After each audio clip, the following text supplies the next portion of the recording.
कल एक लेख छपा है टॉमस पिकेटी, जिनको इकोनॉमिक्स में नोबेल मिला है। उन्होंने अभी कुछ दिन पहले एक रिपोर्ट तैयार की। उस रिपोर्ट को औपचारिक रूप से वर्ल्ड इनइक्वालिटी लैब ने छापा है।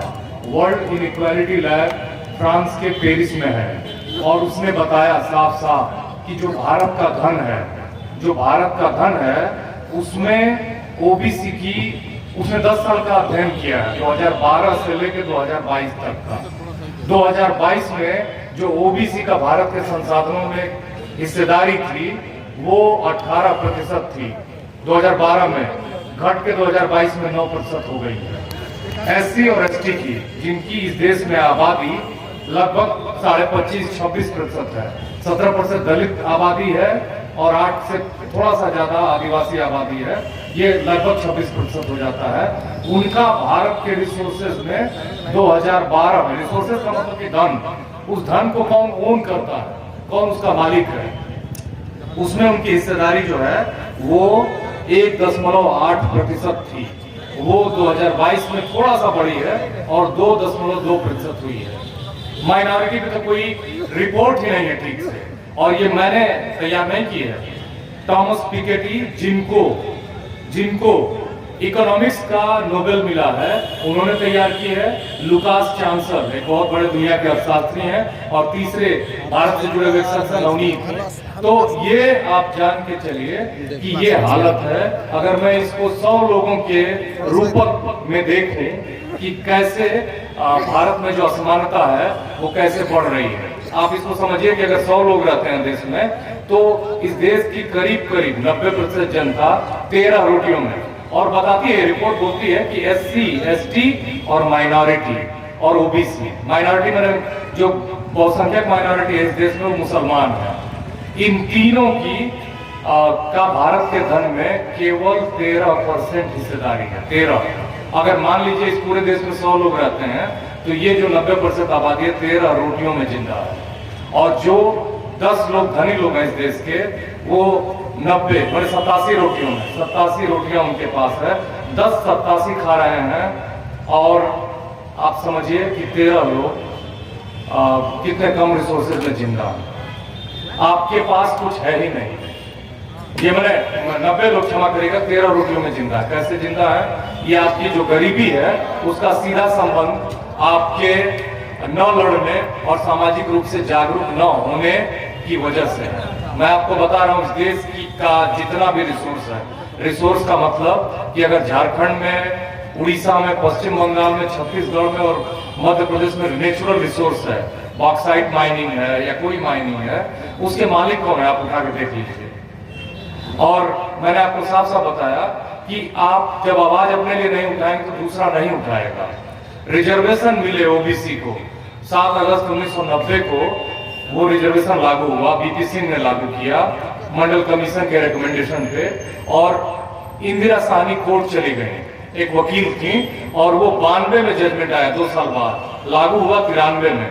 और आपको जान के आश्चर्य होगा कि जो केंद्र सरकार की नौकरियां हैं उसमें जो ओबीसी का कहते हैं ना कि यहाँ 27% रिजर्वेशन मिला है ओबीसी को, लेकिन मैं आपको बता दूं कि ओबीसी का जो 27% का रिजर्वेशन है उसमें ग्रुप 1 में उनका जो रिप्रेजेंटेशन है भारत सरकार कह रही है, मैं नहीं कह रहा हूँ। आप चेक कर लीजिए, आजकल टेक्नोलॉजी सबके हाथों में है और वो बहुत डेमोक्रेटिक है। मोदी जी गलत हिस्ट्री कोट कर सकते हैं लेकिन गूगल गलत हिस्ट्री नहीं बताएगा। टेक्नोलॉजी बहुत डेमोक्रेटिक है, एकदम लोकतांत्रिक है। जो आपके फोन में दिखेगा वो एलन मस्क के फोन में भी दिखेगा। तो वो डेटा कहता है कि ग्रुप ए की नौकरियों में ओबीसी का रिप्रेजेंटेशन कितना है? 16.51%। ग्रुप बी की नौकरियों में उनका जो रिप्रेजेंटेशन है वो केवल 13% है। ग्रुप सी की नौकरियों में उनका जो रिप्रेजेंटेशन है वो 21% है। ग्रुप डी की नौकरियों में जो उनका रिप्रेजेंटेशन है वो 18% है। रिजर्वेशन कितना है? 27%। क्यों ऐसा है? क्योंकि इसमें कॉन्सेप्ट लगा हुआ है क्रीमी लेयर का, और आपको जान के आश्चर्य होगा कि क्रीमी लेयर का कॉन्सेप्ट में मामला यहाँ फंस जाता है कि जो कमा सकता है, जो पढ़ा सकता है बच्चे को दिल्ली भेज के, इलाहाबाद भेज के, वो क्रीमी लेयर में आता है। जो नहीं पढ़ा सकता है वो दिल्ली भेज नहीं सकता है। तो ये तबका आपको लगता होगा, ओबीसी आपको और एक्चुअली उनके अंदर एक संस्कृताइजेशन का प्रभाव बहुत है, धर्म का। उनके अंदर ये लगता है कि हम नीची जातियों से हम हायरार्की में ऊपर हैं। बाबा साहब ने ये जो वर्ण और जाति की व्यवस्था है उसको चौमंजिला इमारत कहा। उन्होंने कहा कि जाति जो है ना इतनी अमानवीय व्यवस्था है कि वो आपको, अगर आप नीचे हैं, 4 चौमंजिला इमारत उन्होंने कहा कि भारत की वर्ण व्यवस्था है, उसके लिए उन्होंने कहा ब्राह्मण, क्षत्रिय, वैश्य, शूद्र हैं और बहुत अच्छा सोचते हैं तो आप ब्राह्मण नहीं हो पाएंगे, और आप ओबीसी में बहुत अच्छा सोचते हैं तो भी आप नीचे नहीं जा पाएंगे। इस जाति का सबसे की बड़ी विकृति जो है वही है कि ये ग्रेडेड इनइक्वालिटी है। आपको वो ऐसे बांट दिया गया है। अब आप देखिए, ब्राह्मणों का वर्ण एक है, जाति एक है, क्षत्रियों का वर्ण एक है, जाति एक है, वैश्यों का वर्ण एक है, जाति एक है, शूद्रों में ओबीसी में 5000 जातियां हैं, कुर्मी, आहिर और कोयरी, मान लीजिए 3 जातियां, लोग, ये मेजर जातियों को मैं लेता हूँ। क्या करते हैं? पशुपालन करते हैं और खेती करते हैं। तो फिर अलग कैसे हुए? लोगों को सोचने नहीं दिया गया। और आप देखिए इसमें 5000 जातियां हैं, हालांकि और भी जातियां हैं, मैं उनको पूरा नहीं बता पा रहा हूँ। वो एससी में 1200 से ज्यादा जातियां, एसटी में बहुत जातियां हैं। डिवीजन क्यों किया गया? ताकि आप एकजुट न हो पाए और उनके वर्चस्व का विरोध न कर पाए, उनके वर्चस्व का विरोध न कर पाए। आप अपने ईगो में, और उससे भी नहीं, उस डिवीजन को और गहरा करने के लिए उन्होंने जातियों के भीतर उपजातियां बनाई, उनको और 6-7 लेयर्स में बांट दिया। अब उसमें इतना ईगो भर दिया कि आप इनसे श्रेष्ठ हो, आप उनसे श्रेष्ठ हो। उसी श्रेष्ठता में ओबीसी उसी श्रेष्ठता को ढो के मर रहा है।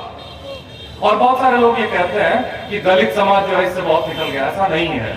उत्तर प्रदेश में यह आंकड़ा है, उत्तर प्रदेश में 2,06,000-7,000 के करीब लोग केवल बुद्धिस्ट हैं, दलित लोग। मैं उसको 5 लाख भी मान लेता हूँ। उन 5 लाख लोगों से पूरा एससी समाज रिप्रेजेंट नहीं होता है। वो भी धर्म के संस्कृताइजेशन, माने संस्कृतिकरण एक ऐसा टूल है ना, बीजेपी का जो हिंदुत्व का टूल है, उसी पे वो ऑपरेट कर रही है। उसने आपके दिमाग को हाईजैक कर लिया है। धर्म ये बताने वाले बहुत कम लोग थे। महात्मा फुले से शुरू हुआ, उसके बाद साहू जी महाराज, फिर उसके बाद justice party, EV Ramaswamy Periyar, उसके बाद बाबा साहब भीमराव अम्बेडकर, और उसके बाद कांसीराम। उसके बाद संस्कृति पे किसी ने ईमानदारी से काम नहीं किया है। और सबसे दुख की बात यह है कि कांसीराम जी की पार्टी ने जिस आंदोलन, सांस्कृतिक आंदोलन की शुरुआत की थी, उसी आंदोलन को उसी पार्टी ने खत्म कर दिया। कुछ लोगों को बुरा लग सकता है, लेकिन बुरा लगने के लिए मैं यहाँ बोलने नहीं आया हूँ। इसलिए क्योंकि वो जो आंदोलन था बौद्धिक और सांस्कृतिक, वो बहुत महत्वपूर्ण आंदोलन था।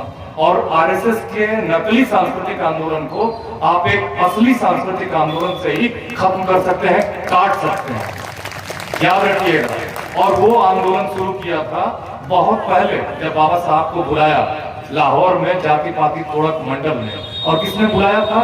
अब आप सोचिए, ओबीसी के जो लोग थे वो बहुत सतर्क थे। ऐसी बात नहीं, संतराम बीए ने बुलाया। उन्होंने उस जमाने में बीए किया था और टाइटल लिखते थे, जैसे लोग पीएचडी लिखते हैं ना, डॉक्टर फलाने, वैसे वो लिखते थे संतराम बीए। वो कुम्हार जाति के थे। वो उन्होंने बुलाया था, बाबा साहब ने वो लेख लिख के पहले ही भेजा, क्योंकि वो ट्रेंड थे, बहुत ही औपचारिक व्यक्ति थे बाबा साहब भीमराव अम्बेडकर, और बहुत ही बड़े बुद्धिजीवी थे।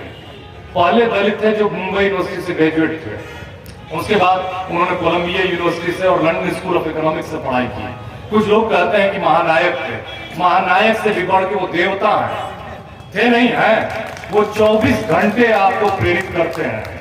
वो 24 घंटे आपको प्रेरित करते हैं। आपके कार में, आपके मोबाइल में, आपकी किताबों में, आपके घर में, आपके दरवाजे के बाहर उनकी फोटो होनी चाहिए। इसलिए नहीं होनी चाहिए कि उन्होंने केवल समाज को जगाया, इसलिए होनी चाहिए कि आपको वो दिखना चाहिए जो आपको करना है। और आपको करना क्या है? जो लोग वंचितों की सत्ता पर अवैध ढंग से बैठे हुए हैं, उनको हटाना है। और उनको हटाने के लिए केवल और केवल एक प्रेरणा, आपको कई लोगों को नहीं साधना है, आपको कई लोगों को नहीं साधना है, केवल एक प्रेरणा है, बाबा साहब भीमराव अम्बेडकर। ओबीसी के लोगों को खास करके, वो किसी जाति के आइकन नहीं है, वो पूरी दुनिया के आइकन है, पूरी दुनिया के आइकन है।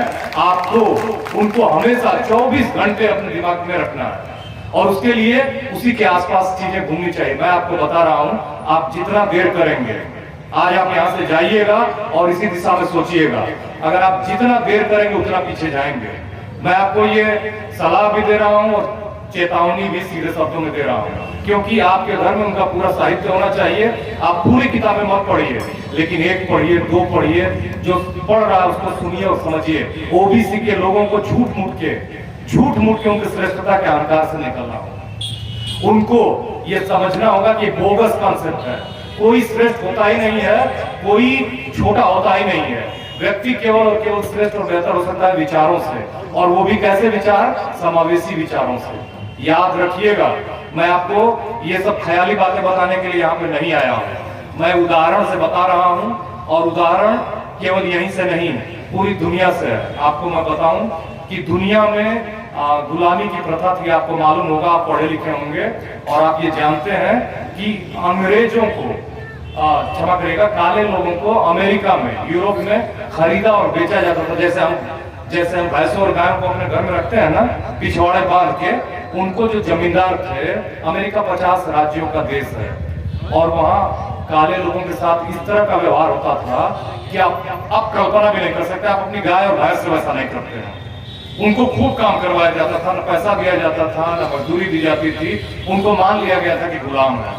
और वहीं एक आदमी आया, अब्राहम लिंकन, जो गोरा था, बहुत गरीबी में पड़ा था, और एक छोटा वकील था, लेकिन वो ऐसा आदमी था कि वो गरीबों की खूब मदद करता था। वो अपने बार में इतना पॉपुलर हुआ कि उसको वहां के लोगों ने राष्ट्रपति का चुनाव लड़ाया और जीता। जीतने के बाद उसने वहां स्लेवरी खत्म करने की शुरुआत, हालांकि बातें पहले से ही चल रही थी। मैं उत्तर प्रदेश का इंटरमीडिएट पास हूँ, और अंग्रेजी की किताब में मेरा पहला चैप्टर हुआ करता था, रविकांत जी, एक चैप्टर पुरुषों को लेकर जो गरीब जातियों के थे। और आपको जान के आश्चर्य होगा कि एक किताब है चलो जहाजी, उसमें जितने भी करीब इन लोगों ने एग्रीमेंट करके 60,500 लोगों को ये ले गए। सबसे ज्यादा जो लोग थे उसमें चमार जाति के थे, दूसरे मुसलमान थे, तीसरे यादव थे, उसके बाद तमाम ओबीसी और दलित जातियों के लोग थे, सवर्ण भी थे। लेकिन इनकी संख्या, वो जो किताब है चलो जहाजी, वहां पूरा एकदम डेटा के साथ लिखी हुई है। और आपको आश्चर्य होगा कि लोग कई बार कहते हैं कि अरे भाई जाति खत्म करने की आप बात करते हैं, जातिवादी खत्म नहीं होगी, ये ऐसे ही चलती रहेगी। लेकिन आपके सामने एग्जाम्पल है, अमेरिका ने स्लेवरी खत्म कर दिया, और यही जो 60,500 लोग गए थे ना मजदूर, आज वो हमसे कई गुना बेहतर स्थिति में है। ये खत्म हुआ। ये जो लोग गए थे, इनके पास औरतें कम थी, इनके साथ औरतें बहुत कम गई थी। इनके पास जब ये गए वहां काम करने के लिए, तो वहां तमाम गंदगी थी, बीमारी थी, खेतों में काम करते थे, ज्यादा काम करवाते थे, कम सैलरी देते थे। फिर वो उसी देश में रहने लगे। रहते जब 50 के आसपास वो आजाद हुए देश, तो इनके बच्चे वहां से पढ़ लिख के उनकी कॉलोनीज के देशों में बड़ी बड़ी नौकरियां कर रहे हैं, और आज ये बहुत संपन्न और अमीर लोग हैं। जो हालैंड की कॉलोनी थी, वहां वो हालैंड में रहते हैं। बहुत सारे आपको लोग मिल जाएंगे अमेरिका में, इवन वीएस नायपाल, जिनको नोबेल मिला। भारत में रविन्द्रनाथ टैगोर के बाद आज तक साहित्य में किसी को नोबेल नहीं मिला, लेकिन उसी मजदूर का बेटा जो जिसके माँ बाप गए थे उसी जहाज में बैठ के, उसको नोबेल मिला। उसके लोग साइंटिस्ट हैं, और उनके अंदर वही जो चमार, अहीर और मुसलमान और तमाम ओबीसी की जातियों के लोग थे, वो जाति खत्म हो चुकी, उनके पास कोई चारा नहीं था। वो एक दूसरे से शादी करते हैं और खुशी में रह रहे हैं। अफ्रीकन से भी शादी करते हैं, आराम से रह रहे हैं, उनके जीवन में केवल और केवल संपन्नता है। तो ये सब बातें कहना कि ये बहुत ही आदर्श स्थिति है, ये नहीं हो सकता है, ये आपको बेवकूफ बनाए जाने के लिए है। ये आपके सामने एग्जाम्पल है। तो मैंने बहुत सारी बातें आपको बताई कि ये जो पूरी दुनिया, आप चाहे फ्रांस को ले लीजिए, जापान को ले लीजिए, अमेरिका को ले लीजिए। अमेरिका ने 1960 में जिनको वो पशुओं की तरह रखते थे, उनके लिए अफर्मेटिव एक्शन ले आए हुए, मतलब रिजर्वेशन, जिसे हम रिजर्वेशन कहते हैं इस देश में, वो रिप्रेजेंटेशन का मामला है। वो अमेरिका में भी है, वो मलेशिया में, वो अमेरिका में श्वेत लोगों के लिए है, वहाँ के नेटिव लोगों के लिए है, मलेशिया में वहाँ के भूमिपुत्रों के लिए है, फ्रांस में भी लोगों के लिए है, ब्राजील ने भी अपने यहाँ लागू किया है। दुनिया के तमाम देश, फ्रेंच रेवोल्यूशन आपको मालूम है कि फ्रांस के लोगों ने वहाँ के राजा के खिलाफ संघर्ष छेड़ा और अपने अधिकार हासिल किए। वो जो हमारा देश का संविधान जो यहाँ लगा रखा है, हमारे आयोजकों ने बहुत ही महत्वपूर्ण और अच्छा काम किया है, उनको मैं धन्यवाद देता हूँ। और ये जो संविधान है, ये 10 देशों से लिया गया है, लिबर्टी, इक्वालिटी और फ्रेटर्निटी। इससे बड़ा मूल्य क्या हो सकता है, इससे बड़ा धर्म क्या हो सकता है। तो मैं यही कह रहा था कि बाबा साहब भीमराव अम्बेडकर ने यही कहा कि श्रेष्ठता और निम्नता का कोई सवाल नहीं है, समता का सवाल है, और समता सबसे महत्वपूर्ण है। और समता, कुछ बोल रहे हैं आप? समता जो है वो आएगी जब आपकी वैचारिक क्लैरिटी होगी, जब आपके भीतर के जो मनवादी मूल्य हैं वो सबसाइड कर जाएंगे, वो खत्म होंगे विचारों से। तो सवाल तो सभी के जहन में होते हैं, लेकिन हर आदमी सवालों के जवाब ढूंढ रहा है। आप जब लगातार उनसे संघर्ष करेंगे तो आपको जवाब भी मिलेंगे, और जवाब क्या है? केवल और केवल मानवता और समता। बाबा साहब भीमराव अंबेडकर ने अपने चाहे जितनी भी किताबें लिखी, उनको इस समाज, उन्होंने अपनी किताबों में इस समाज के अंतर विरोध को बताया है, प्रॉब्लम्स को रेखांकित किया है, और बताया भी है कि कैसे आप इससे निकल सकते हैं। तो कोई भी रहा हो, अब जो परंपरा शुरू होती है महात्मा फुले से, उसके बाद साहू जी महाराज तक 1902 में आती है, उसके बाद आगे बढ़ती है तमिलनाडु में। आपको मैं 3 राज्यों का एग्जाम्पल देकर अपनी बात खत्म करूंगा, क्योंकि समय की सीमा भी है। 3 राज्य भारत में जहां सबसे पहले रिप्रेजेंटेशन की शुरुआत हुई, वो तीनों थे। आपका सबसे पहले था कोल्हापुर का स्टेट, और दूसरा तमिलनाडु, जिसे मद्रास प्रेसिडेंसी कहा करते थे उस समय, और तीसरा था मैसूर के वडियार राजाओं का, जो मैसूर स्टेट थी। इन 3 राज्यों को आज आप भारत में जाके देखिए। सबसे पहले कोल्हापुर स्टेट में 1902 में रिप्रेजेंटेशन को लागू किया साहू जी महाराज ने। आज देखिए कि महाराष्ट्र का जो सबसे धनी और मतलब बढ़िया हिस्सा है वो पश्चिम महाराष्ट्र है। दूसरा, 1916 में जो अभी हम जिसे तमिलनाडु राज्य समझते हैं, वो 1967 तक मद्रास स्टेट हुआ करता था। और आपको जान के आप जानते होंगे कि भारत की आजादी के बाद 1956 में केरल एक राज्य बना, जो पहले मद्रास प्रेसिडेंसी का हिस्सा हुआ करता था। और आपको ये भी जान के थोड़ा सा आप जानते होंगे कि कन्याकुमारी में एक महिला थी नांगेली, जो वहां के राजाओं द्वारा लागू टैक्स था, ब्रेस्ट टैक्स, उसके खिलाफ उसने विद्रोह किया। इतना, वही केरल और तमिलनाडु जो अभी भारत का सबसे अग्रणी राज्य है, वो पहले एक पागल खाने की तरह था, वहां तमाम विकृतियां थी, लेकिन वो जितने भी नए विचार थे उनको अपना के वो आज बहुत आगे निकल चुका है। 1916 में मद्रास प्रेसिडेंसी में अंग्रेजों ने व्यवस्था प्रेसिडेंसी की कर रखी थी। जो चुनाव हुआ, उस चुनाव में 1916 में जस्टिस पार्टी बनी, 3 लोगों ने बनाया, और उनका मुख्य मुद्दा था कि जो प्रशासन था मद्रास प्रेसिडेंसी का, उसमें जो रिप्रेजेंटेशन था वो ब्राह्मणों का 44% था। उस नैरेटिव के खिलाफ लोगों ने चुनाव लड़ा, जस्टिस पार्टी ने, और 1919 में वो चुनाव जीती। और उसने तुरंत वो ये कानून पास किया कि रिप्रेजेंटेशन सभी के लिए होना चाहिए, नॉन ब्राह्मण्स के लिए होना चाहिए, और उसको लागू किया। 1925 तक पेरियार भी उससे अलग हो गए थे कांग्रेस पार्टी से।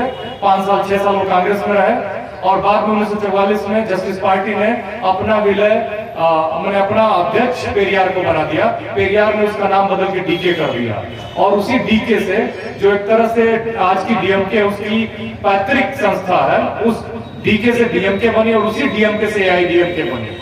वीडियो कैसी लगी आप अपने कमेंट्स के माध्यम से हमें बता सकते हैं, और चैनल को लाइक, शेयर और सब्सक्राइब जरूर करें। धन्यवाद।